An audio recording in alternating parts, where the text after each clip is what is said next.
Should you take naps? Let's find out, and let's look at the most effective ways to take a nap. I'm Dr. Nishi Bhopal. I'm a physician specializing in integrative psychiatry and sleep medicine. If you don't already have it, I'd like to invite you to grab my free holistic sleep guide.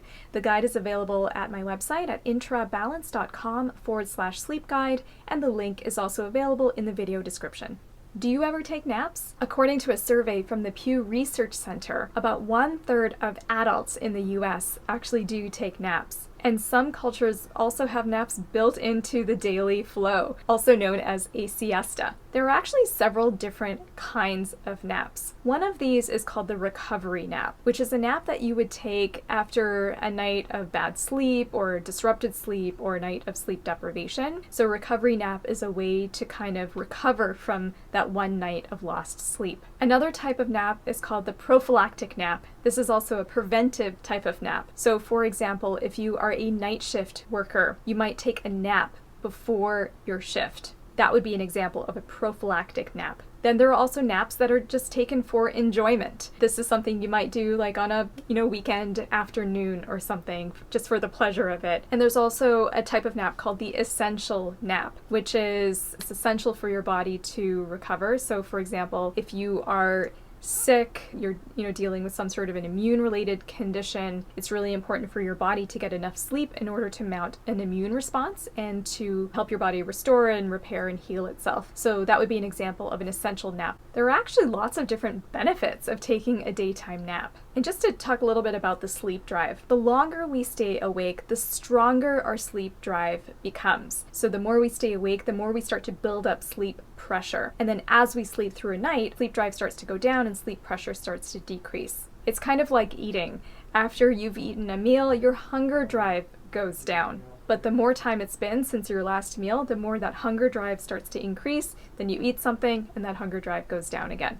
Sleep is kind of like that. So a nap is almost like having a little snack to reduce your sleep drive. However, that can be counterproductive if you're napping for too long or too late in the day. It can decrease your sleep drive too much so that you actually don't sleep as well that night. So as I mentioned, one of the benefits of taking a nap is to reduce sleepiness during the day, especially if you're struggling with excessive daytime sleepiness. Another benefit of napping is that it actually improves cognition. After sleep deprivation or poor sleep quality, you may have noticed that your cognition isn't as good, so maybe you're not as mentally sharp, it's harder to focus, might be harder to remember things. So napping is a way to almost restore those cognitive capabilities. Naps are also shown to improve memory and also to improve your motor skills. Some studies have shown that if you give people a list of things, for example, a list of words, and then you have them take a nap, they will remember more of that list, more of those words, after taking a nap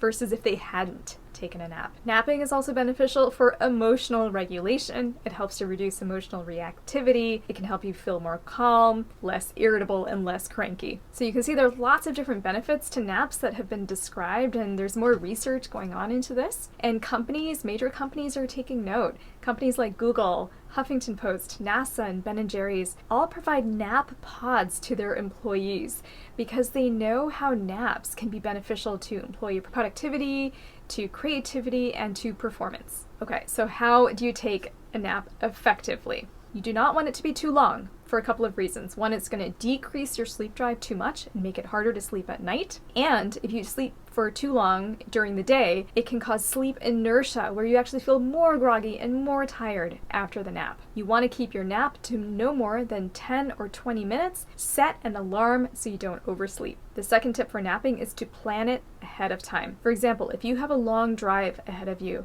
you don't want to wait until you're so sleepy that you need a nap because that can actually be dangerous. So plan it ahead of time. The third tip is to be intentional with the nap. We talked about the different kinds of naps. So decide ahead of time what you want to get out of it. Is it for enjoyment on a summer's afternoon? Is it to alleviate sleepiness after a night of bad sleep? Is it to be preventive if you're going into a night shift? So be intentional about what you want to get out of the nap. The fourth tip is to create an environment that is conducive to napping. So you want to block out the noise, maybe keep the space a little bit on the cooler side. And then lastly, you don't want to take a nap too late in the day because it can disrupt your nighttime sleep. So a good rule of thumb is to take the nap before 3 p.m. Naps can be a great way to boost your energy and your alertness and your productivity. Take into account, though, your own sleep needs, your own rhythms, your own body clock. That's really important. This is not a one-size-fits-all approach. And remember that napping is not a substitute for regular, good quality sleep